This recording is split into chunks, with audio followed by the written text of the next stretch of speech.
بسم اللہ الرحمن الرحیم۔ گمنام ہیرو کے معزز ناظرین السلام علیکم۔ دوستو لائک ضرور کر دیا کریں، شکریہ۔ آئیے چلتے ہیں کہانی کی طرف۔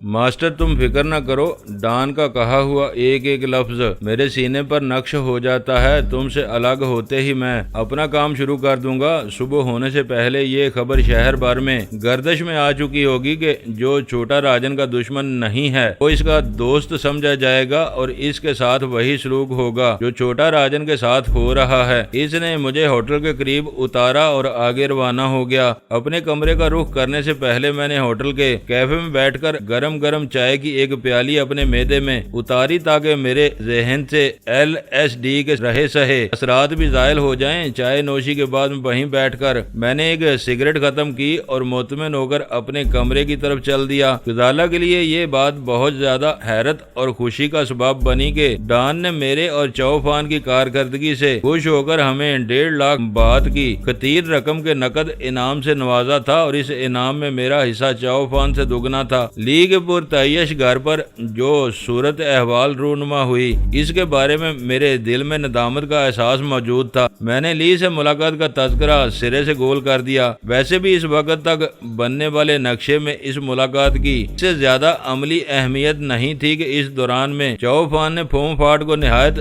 ذلت امیز انداز میں اس کی بزدلانہ مہم جوئی کی سزا دی تھی۔ غزالہ نے بتایا کہ میری غیر حاضری میں کراچی والے موبائل فون پر میرے لیے جلال کی کال آئی تھی۔ اس نے غزالہ کی مزاج پرسی کے علاوہ کوئی بات نہیں کی لیکن یہ تاکید کی تھی کہ اس کا پیغام مجھ تک پہنچا دیا جائے۔ جلال سے میری بات ہوئے زیادہ دیر نہیں ہوئی تھی۔ میں نے صبح ناشتہ کرتے ہوئے اس سے رابطہ کیا تو وہ بینکاک میں اپنے نئے آدمی کے ذریعے وائٹ ہاک کی تباہی سے باخبر ہو چکا تھا۔ اگر اس نے چند گھنٹوں کے وقفے سے مجھ سے دوبارہ رابطہ کرنے کی کوشش کی تھی تو یقینی طور پر اس کا کوئی خاص سبب ہو سکتا تھا۔ میں نے فوری طور پر اس سے رابطہ کرنے کا فیصلہ کر لیا۔ جب تک رابطوں کا انحصار عام ٹیلی فون پر تھا کسی کو تلاش کرنا آسان نہیں تھا۔ بعض اوقات متعدد ٹھکانوں پر فون کرنے کے بعد بھی مطلوبہ شخص دستیاب نہیں ہوتا تھا، لیکن موبائل فون نے اس کام کو بہت سہل بنا دیا۔ وہ چلتے پھرتے اور فوری رابطے کی اہم ترین کڑی بن گیا ہے۔ آدمی کہیں بھی ہو اس سے ہر وقت براہ راست رابطہ قائم کیا جا سکتا تھا۔ جلال سے پہلی کوشش میں رابطہ ہو گیا۔ اس وقت وہ غیر متوقع طور پر حیدرآباد کے ایک آرمی ریسٹ ہاؤس میں پہنچا ہوا تھا۔ ابھی تک تمہاری دوڑ اسلام آباد اور کراچی کے درمیان رہتی تھی، حیدرآباد میں تمہارا کیا کام نکل آیا؟ میں نے اس سے حیرت سے پوچھا۔ سب تمہارا کیا دھرا ہے، اس کی طرف سے مزاحیہ لہجے میں جواب آیا۔ جان ہوپر کی لاش یہاں کی نہر سے برآمد نہ ہوئی ہوتی تو مجھے یہاں آنے کی ضرورت پیش نہ آتی۔ کیا اس لاش کی تدفین تمہارے محکمے کے سپرد کر دی گئی ہے؟ میرا سوال سن کر وہ ہنسا، پھر بولا وہ لوارث نہیں تھا، اس کی لاش آغا خان ہسپتال منتقل کر دی گئی ہے۔ اس کے افسران مصر ہیں کہ اسے اغوا کر کے حیدرآباد لے جایا گیا ہوگا۔ وہ اپنی مرضی سے کراچی سے باہر گیا ہوتا تو اپنے افسران بالا کو ضرور اطلاع دیتا، پھر انہیں یہ بھی بتانا چاہیے کہ اسے کہاں سے اغوا کیا گیا۔ ان کے پاس کسی سوال کا اطمینان بخش جواب نہیں ہے۔ انہوں نے شبہ ظاہر کیا ہے کہ جان ہوپر کو اغوا اور قتل کرنے کی واردات میں تمہارا ہاتھ ہے۔ اس شبے کی بنیاد کیا ہے؟ میں نے دلچسپی لیتے ہوئے سوال کیا۔ الزام تراشی کے لیے کسی بنیاد اور جواز کی ضرورت نہیں ہوتی۔ وہ چاہتے ہیں کہ ان کے کہے ہوئے کو منو ان تسلیم کر لیا جائے۔ ان کے اس موقف کی روشنی میں شاید میری واپسی کے امکانات اور بھی موہوم ہو جائیں گے۔ میں نے اپنا قیاس ظاہر کیا۔ فی الحال اپنی واپسی کا خیال ذہن سے نکال دو۔ اس نے بہت خلوص اور درد مندی کے ساتھ مشورہ دیا۔ یہاں تمہارے خون کے پیاسے ہر طرف تمہاری گات لگائے بیٹھے ہیں۔ مجھے ڈر ہے کہ تمہارے بہی خواہ تم کو ان سے بچانے کی کوششوں میں کمزور پڑیں گے۔ تم وہاں رہ کر بھی قابل قدر خدمات انجام دے رہے ہو۔ مجھے یوں محسوس ہوا جیسے کسی نے میرے سینے پر ایک زوردار گونسا رسید کر دیا ہو۔ جلال کوئی چلتا پھرتا عام پاکستانی نہیں تھا، وہ ایک کلیدی محکمے کا ذمہ دار اور محنتی افسر تھا۔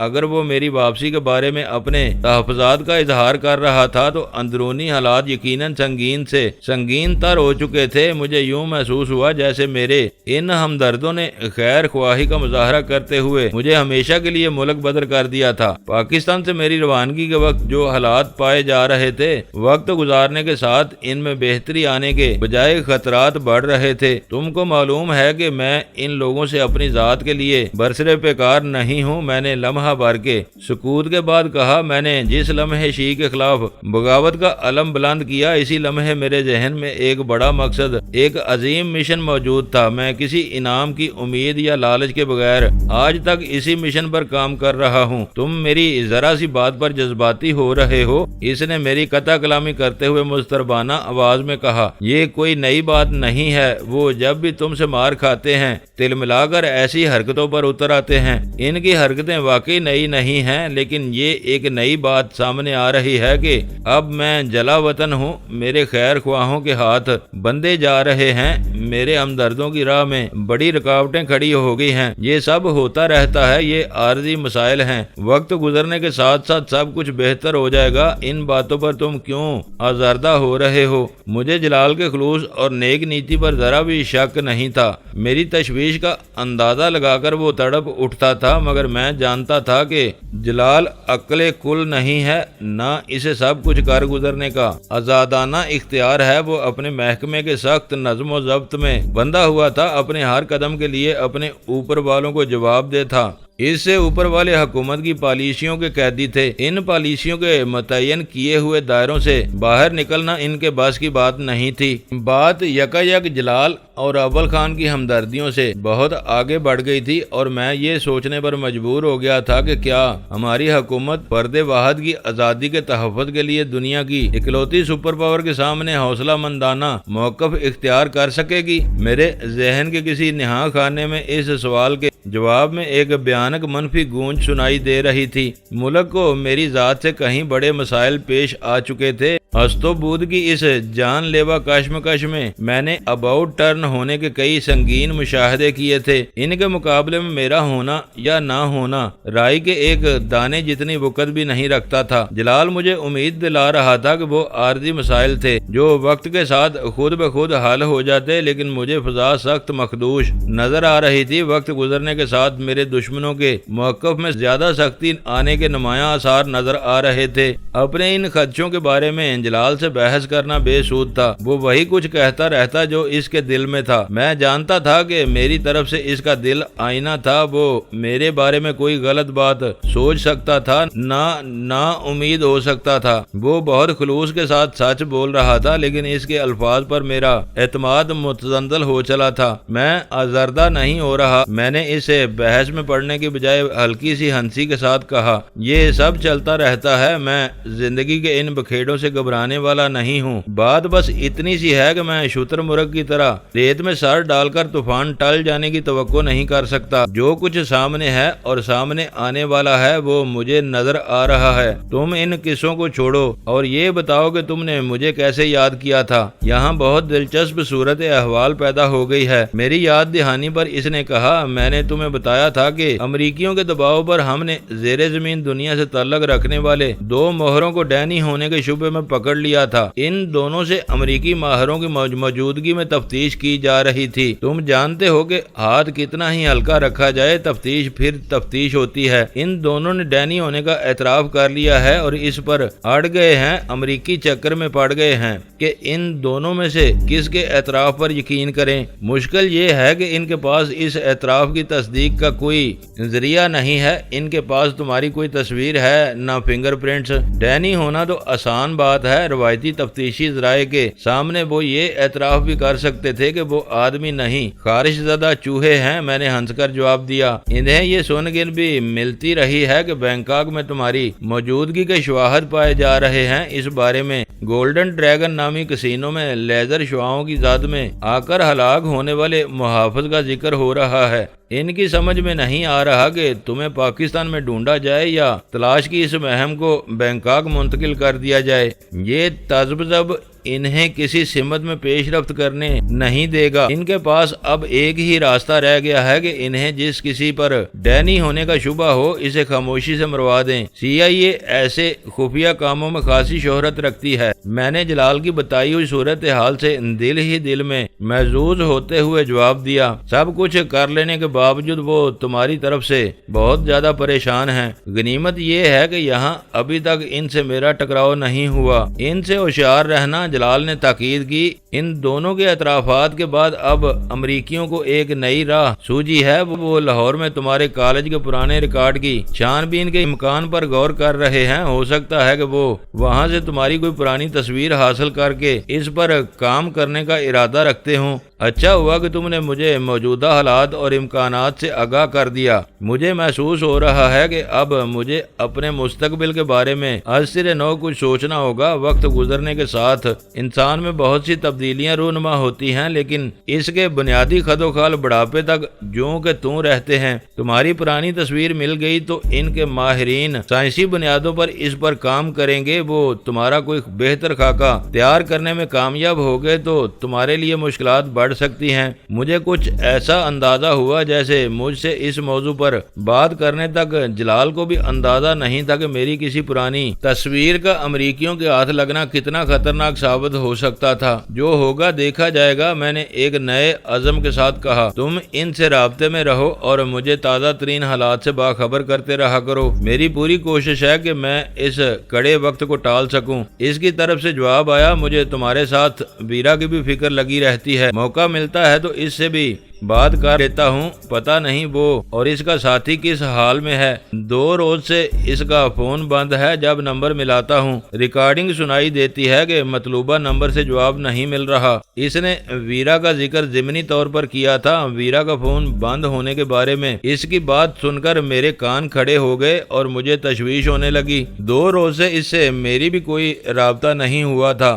میرے ذہن میں پہلا خیال آیا کہ کہیں وہ دونوں کسی پریشانی کا شکار نہ ہو گئے ہوں۔ میں بھی ان دونوں کو دیکھتا ہوں۔ یہ خبر میرے لیے پریشان کن ہے کہ 2 روز سے ان کا فون بند ہے۔ شاید تمہیں علم ہوگا کہ وہاں سلطان شاہ CIA کے ایک بگوڑے ایجنٹ کے پیچھے لگ گیا ہے۔ وہ اس سے مسلسل رابطے میں ہے۔ یہ اطلاع میرے لیے انکشاف سے کم نہیں ہے۔ جلال کی آواز سے حیرت جھلک رہی تھی۔ وہ البرٹو نامی ایک اطالوی ہے۔ CIA والے اس کے نام سے اخباروں میں پیشن گوئیاں چھپواتے اور پھر خفیہ طور پر ان کے پورا ہونے کا بندوبست کر لیتے تھے۔ البرٹو کی پیش گوئیوں کی آڑ لے کر انہوں نے کئی اہم شخصیات کو مروا دیا۔ جب نیو یارک کا ایک سیاہ فام لیڈر پانی میں ڈوب کر مرا تو البرٹو اپنے ضمیر کی ملامت سے مجبور ہو کر CIA والوں کی تحویل سے بھاگ نکلا۔ اب وہ نیو یارک میں مین ہیٹن کے ایک فلائی اوور کے نیچے گتوں کے ڈبوں سے بنائے ہوئے اڑبے میں رہ رہا ہے۔ میں نے اختصار سے اسے بتایا۔ یہ نام اور قصہ میرا سنا ہوا ہے۔ جلال کی آواز تشویش آمیز تھی۔ سچی پیشن گوئیوں کے حوالے سے اسے بہت شہرت ملی تھی۔ اندر کی کہانی تم سنا رہے ہو۔ سلطان شاہ سے کہو کہ وہ اس سے دور رہے۔ CIA والے اپنے ملک میں بھی اتنی ہی شفاق ہیں جتنے دوسرے ملکوں میں۔ وہ البرٹو کو زندہ نہیں چھوڑیں گے۔ ایسا نہ ہو کہ اس کے ساتھ سلطان شاہ بھی کسی چکر میں پھنس جائے۔ ان دونوں کو وہاں خاموشی سے اپنا وقت گزارنا چاہیے۔ میں تمہارا مشورہ اس تک پہنچانے کی کوشش کروں گا۔ وہ سعادت مند نوجوان ہے۔ میرا خیال ہے کہ بات مان جائے گا۔ ان دونوں سے رابطہ ہو جائے تو مجھے ضرور بتا دینا۔ میں تمہاری دوست کے لیے فکر مند ہوں۔ میں نے جلال کو یقین دہانی کراتے ہوئے فون کا سلسلہ منقطع کر دیا۔ آج میں غور سے آپ کو دیکھ رہی تھی۔ چند ثانیوں کے بعد غزالہ نے کہا، جلال سے بات کرتے ہوئے آج آپ کا موڈ شگفتہ نہیں تھا۔ خبریں اچھی نہ ہوں تو موڈ کیسے شگفتہ رہ سکتا ہے؟ میں نے مسحری پر دراز ہو کر کہا، پہلے آپ بری خبروں کی بھی پرواہ نہیں کرتے تھے۔ وہ بولی، دشمنوں کے بارے میں ملنے والی خبروں کی میں نے کبھی پرواہ نہیں کی۔ کبھی کے دن بڑے اور کبھی کی راتیں۔ مقابلہ آمنے سامنے کا ہو تو یہ اونچ نیچ چلتی رہتی ہے۔ مجھے تشویش اس بات کی ہے کہ ہماری پاکستان واپسی کی راہیں اب بھی مسدود ہیں۔ وقت گزرنے کے ساتھ امریکی اپنا دائرہ تنگ کرتے جا رہے ہیں۔ حالات میں بہتری آنے کے بجائے دن بہ دن ابتری پیدا ہوتی ہوئی نظر آ رہی ہے۔ میں آپ سے بارہا کہہ چکی ہوں کہ حکومتوں سے لڑنا آسان نہیں ہوتا۔ وہاں عزائم اور اہداف کا ایک تسلسل ہوتا ہے۔ ایک آدمی مندر ادھر سے ہٹتا ہے تو اس کی جگہ لینے کے لیے 4 نئے چہرے سامنے آ جاتے ہیں۔ اکیلا آدمی ان سے لڑتے لڑتے تھک جاتا ہے، وہ کبھی نہیں جیت سکتا۔ تم کہتی رہی ہو اور میں ان باتوں کو ہمیشہ نظر انداز کرتا چلا آیا۔ ہو سکتا ہے کہ وہ وقت بھی آ جائے جب میں تمہاری ان باتوں پر غور کرنا شروع کر دوں۔ آپ مجھ سے کھل کر بات کیوں نہیں کرتے؟ مجھے اندازہ ہو رہا ہے کہ آپ کے ذہن میں کوئی ہلچل شروع ہو چکی ہے۔ کوئی ہلچل ہے اور نہ بے چینی۔ بات صرف اتنی سی ہے کہ مجھے مستقبل قریب میں وطن واپسی کا کوئی امکان نظر نہیں آ رہا۔ اس بارے میں جلال کیا کر رہا ہے؟ اول خان کہاں ہے؟ اس نے پوچھا۔ وہ دونوں اپنی بساط سے بڑھ کر ہمارے لیے بہت کچھ کر رہے ہیں۔ مسئلہ یہ ہے کہ یہ معاملات ان کی گرفت سے باہر ہیں۔ یہ انہیں کا دم ہے کہ میں آج تک اپنے حریفوں کے سامنے ڈٹا ہوا ہوں۔ وہ نہ ہوتے تو میرے دشمن اب تک مجھے پیس چکے ہوتے یا میں کسی زندان کا قیدی بن چکا ہوتا۔ وہ بے بسی کا شکار ہو رہے ہیں تو آپ کو بدلے ہوئے حالات سے سمجھوتا کرنا پڑے گا۔ میرے جواب سے غزالہ فکر مند ہو گئی۔ کچھ نہ کچھ کرنا پڑے گا، میں نے اس کے شانے پر تھپکی دیتے ہوئے کہا۔ تمہیں پریشان ہونے کی ضرورت نہیں، امید پر دنیا قائم ہے۔ ہمیں بہتری کی امید رکھنے کے ساتھ برے حالات کا مقابلہ کرنے کے لیے بھی تیار رہنا چاہیے۔ ابھی سارے دروازے بند نہیں ہوئے۔ دانش مندی کا تقاضا ہے کہ ہم خوش فہمی میں مبتلا رہنے کے بجائے حوصلے کے ساتھ حالات کا مقابلہ کرتے رہیں۔ جب بات تل جائے گی تو کوئی نہ کوئی فیصلہ کر لیا جائے گا۔ ویرا کے بارے میں آپ کی کیا بات ہو رہی تھی؟ ایک مسئلے کی طرف سے اطمینان ہونے کے بعد اسے دوسری بات یاد آ گئی۔ جلال ان کی سرگرمیوں سے بے خبر تھا۔ وہ ویرا سے بات کرتا رہا ہے۔ اس نے جلال کو سلطان شاہ کی سرگرمیوں کے بارے میں کچھ نہیں بتایا۔ اسے تشویش ہے کہ 2 دنوں سے ویرا کا موبائل فون بند ہے۔ ہم ان دونوں سے بالکل کٹے ہوئے ہیں۔ آپ کو ان کی خیر خبر لینی چاہیے، اس نے قدرے فہمائشی لہجے میں کہا۔ ویرا کا ذکر آتے ہی وہ پچھلا مسئلہ بھول گئی تھی۔ مجھے امید نہیں تھی کہ ویرا کی طرف سے کوئی جواب ملے گا۔ جلال کی دی ہوئی اطلاع غلط نہیں ہو سکتی تھی۔ میں نے غزالہ کا دل رکھنے کے لیے ویرا کا نمبر ملا لیا۔ دونوں کراچی کے فون تھے جو انٹرنیشنل رومنگ پر چل رہے تھے۔ ان پر باہمی رابطے کے لیے کوئی انٹرنیشنل کوڈ ملانے کی ضرورت نہیں تھی۔ نمبر مجھے زبانی یاد تھا۔ ذرا سے توقف کے بعد نسوانی آواز میں سنائی دینے والی ریکارڈنگ نے جلال کے بیان کی تائید کر دی۔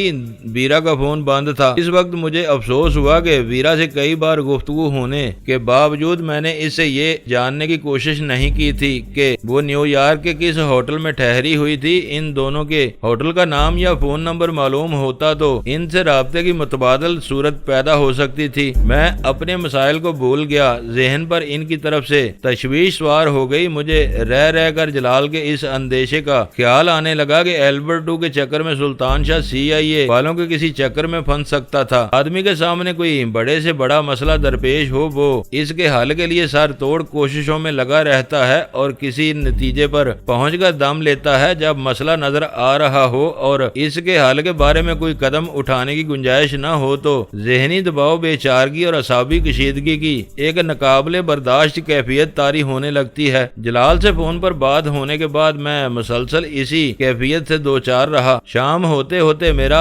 اعصابی اضطراب اتنا بڑھ گیا کہ میں نے اپنا دھیان بٹانے کے لیے اسد کے جانشین سے بات کرنے کا ارادہ کر لیا۔ طارق بینکاک میں نوبارد تھا، لیکن اس نے وہاں پہنچتے ہی بہت تیزی اور خوش اسلوبی سے اپنا کام سنبھالا تھا۔ اس کی تازہ ترین مثال یہ تھی کہ اس نے وائٹ ہاک کی تباہی کی خبر اتنی سرعت سے جلال کو پہنچائی کہ میں حیران رہ گیا تھا۔ فون پر رابطہ ہونے پر میں نے اس کی آواز سے اندازہ لگایا کہ وہ بھی اپنے پیش رو کی طرح سنجیدہ اور بردبار آدمی تھا۔ اس نے میرا مفروضہ نام سنتے ہی اطمینان کا ایک گہرا سانس لیا اور بتایا کہ وہ بینکاک پہنچنے کے بعد سے میرے فون کا انتظار کر رہا تھا۔ اسے ہدایت دی گئی تھی کہ بینکاک میں مجھ سے تعاون کرنا اس کی فوری اور اہم ترین ذمہ داری تھی۔ میں بینکاک میں کیا کر رہا تھا اس بارے میں اسے کچھ نہیں بتایا گیا تھا۔ اس نے اپنے طور پر یہ اندازہ لگا لیا تھا کہ میں وہاں راک کے ایجنٹ راجن کے پیچھے لگا ہوا تھا۔ فوری طور پر مجھے اس کی کوئی ضرورت نہیں تھی۔ میں نے رسمی طور پر اس سے کہہ دیا کہ وہ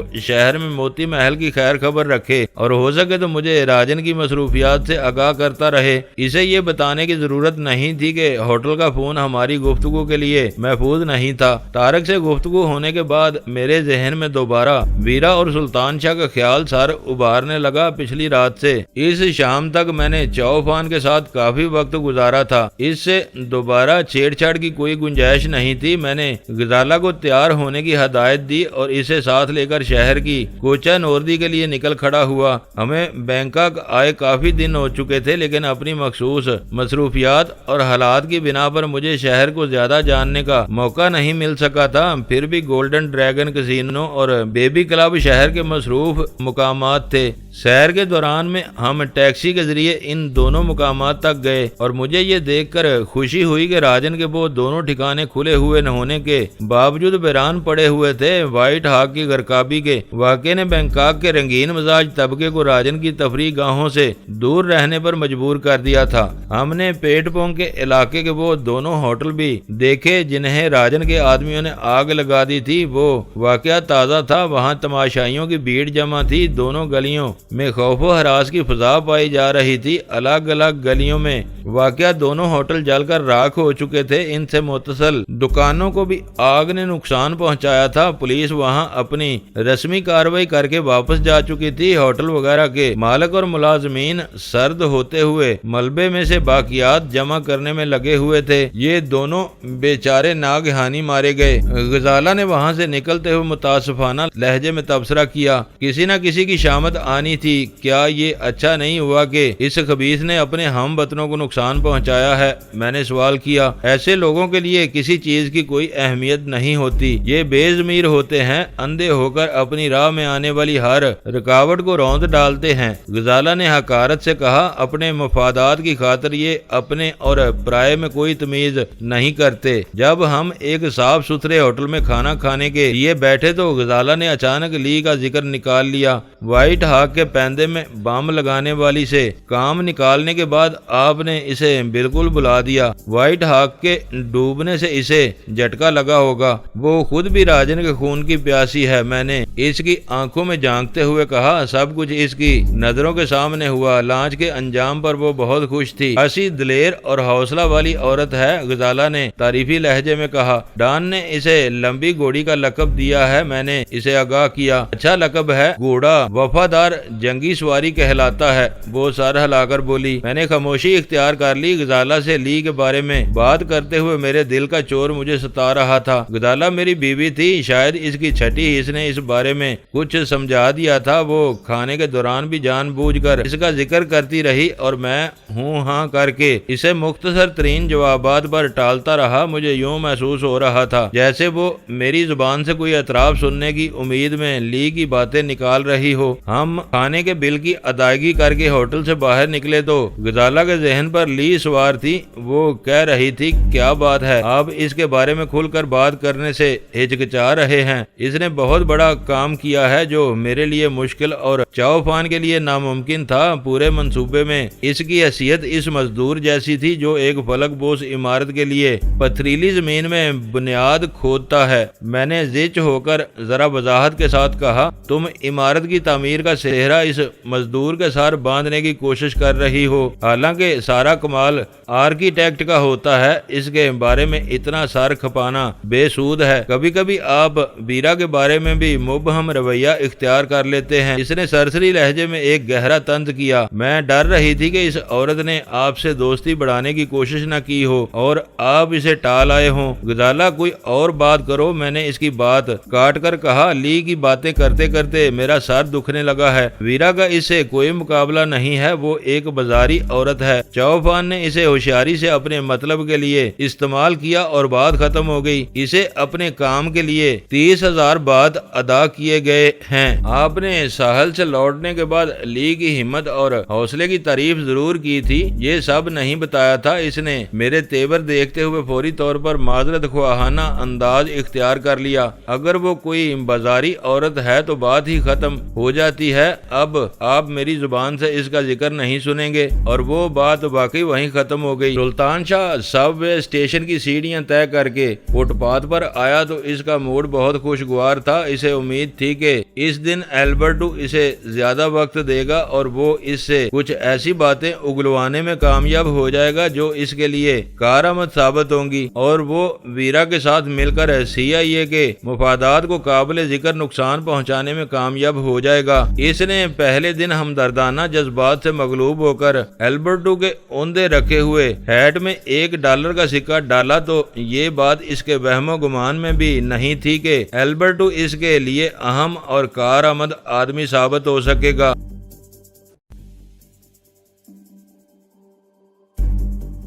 دوستو ویڈیو کو لائک ضرور کر دیا کریں۔ ISI پاک آرمی زندہ باد، پاکستان پائندہ باد۔ معزز ناظرین، اپنا خیال رکھیے گا اور اپنے اس چینل کا بھی شکریہ۔